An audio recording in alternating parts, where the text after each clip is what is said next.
Hi, my name is Hugo, and I'll be your host for Introduction to Python for Data Science. I'm a data scientist and educator at DataCamp, and host of the DataFrame podcast, which you must check out. In this course, you will learn Python for data science through video lessons, like this one, and interactive exercises. You get your own Python session where you can experiment and try to come up with the correct code to solve the instructions. You're learning by doing, while receiving customized and instant feedback on your work. Python was conceived by Guido van Rossum. Here you can see a photo of me with Guido. What started as a hobby project soon became a general-purpose programming language. Nowadays, you can use Python to build practically any piece of software. But how did this happen? Well, first of all, Python is open source. It's free to use. Second, it's very easy to build packages in Python, which is code that you can share with other people to solve specific problems. Throughout time, more and more of these packages specifically built for data science have been developed. Suppose you want to make some fancy visualizations of your company's sales. There's a package for that. Or what about connecting to a database to analyze sensor measurements? There's also a package for that.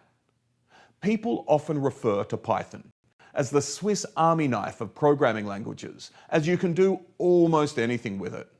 In this course, we'll start to build up your data science coding skills bit by bit, so make sure to stick around to see how powerful the language can be. Currently, there are two common versions of Python, version 2.7 and 3.5. Apart from some syntactical differences, they are pretty similar, but as support for version 2 will fade over time, our courses focus on Python 3. To install Python 3 on your own system, follow the steps at this URL. Now that you're all eyes and ears for Python, let's start experimenting. I'll start with the Python shell, a place where you can type Python code and immediately see the results.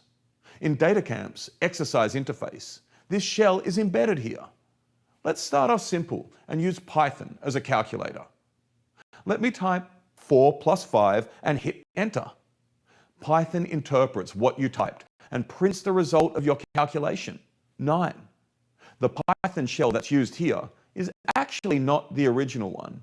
We're using IPython, short for interactive Python, which is some kind of juiced up version of regular Python that'll be useful later on. IPython was created by Fernando Perez and is part of the broader Jupyter ecosystem.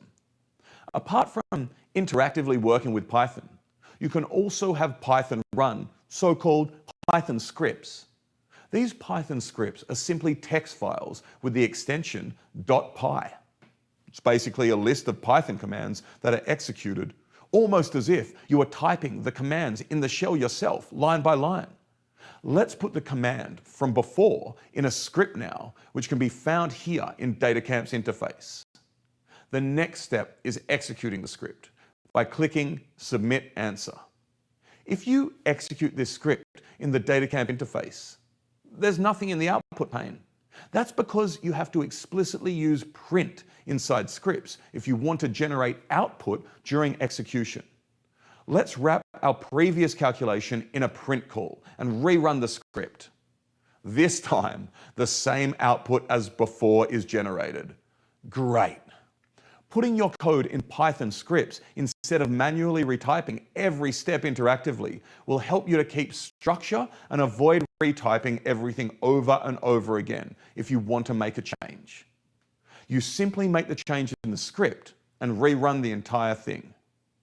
Now that you've got an idea about different ways of working with Python, I suggest you head over to the exercises. Use the IPython shell for experimentation and use the Python script editor to code the actual answer. If you click Submit Answer, your script will be executed and checked for correctness. Get coding and don't forget to have fun.